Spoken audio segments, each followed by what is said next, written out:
Welcome to my 9th installment of my 10 free HD videos. Again, let me say thank you for subscribing and being a part of the Perfect Connection family, if you will. What I want to discuss now, and what I talk about in the Perfect Connection golf swing, is I talk about shoulder plane.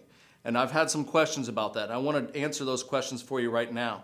There's basically, and what I'm talking about shoulder plane here is I'm just using a point of reference for you.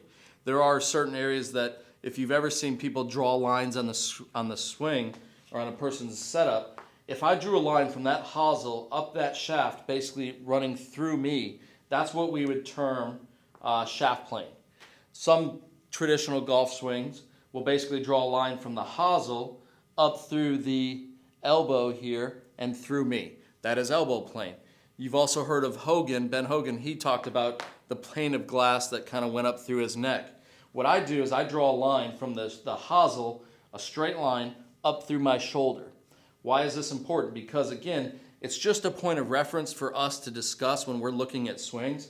But as the club goes back and we are using the Perfect Connection swing, the club basically stays along that line. And as you can see at this point, the club is in the middle of my chest.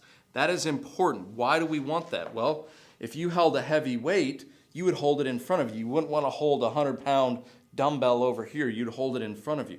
And also the other reason is when we set up with our arms and body and club in front of our chest.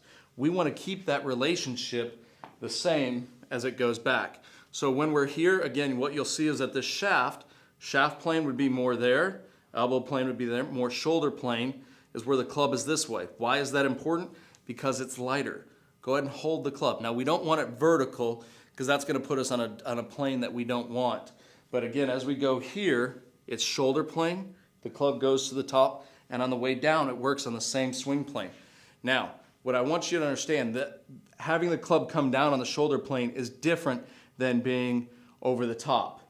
If you can imagine a hula hoop here, that hula hoop is matching on this side, on the backswing, and on the way through. That club is on the same plane when we exit. That's why we swing it up into the window of opportunity. The ball doesn't know that the plane is different. If I had that plane down here, okay, and I swung it back this way and I exited very flat, that would be the same. The ball doesn't understand. Typical people that swing like that, if you will, is Sergio Garcia, and you could tell that he is one of the best drivers of the ball on tour and one of the best iron players. But again, what he does with his body is very difficult. He's also very wiry and things like that, and I don't recommend swinging that way for the average golfer. So if we can get this shaft plane, the shoulder plane to match going back and going through, the ball will go straight.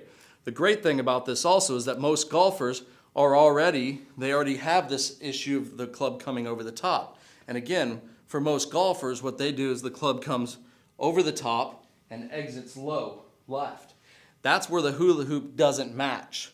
That's why there are issues with that. So with the Perfect Connection swing, we want to get the club up the shoulder plane, down the shoulder plane, back up into the window of opportunity. And again, that's how you can hit it farther. The great thing too, most golfers already do this, especially long drive hitters. We've all hit pull shots, okay? And for those people that come over the top, they'll hit a pull and it's really solid and it's long left of the green.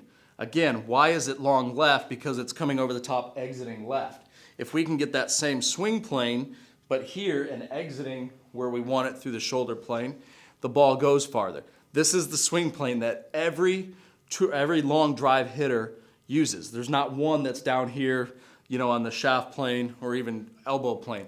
So you need to have the club on the shoulder plane because it's easy for the average golfer, provides more power, and it's safer. It's easier. We don't have to do anything. We don't have to try to manipulate our body. We don't have to put our body in contortions or in different positions. That's unsafe for us. So I hope you understand what shoulder plane is now and why it's effective, why it's more powerful, and why it's going to make you a better golfer. I'll see you next time.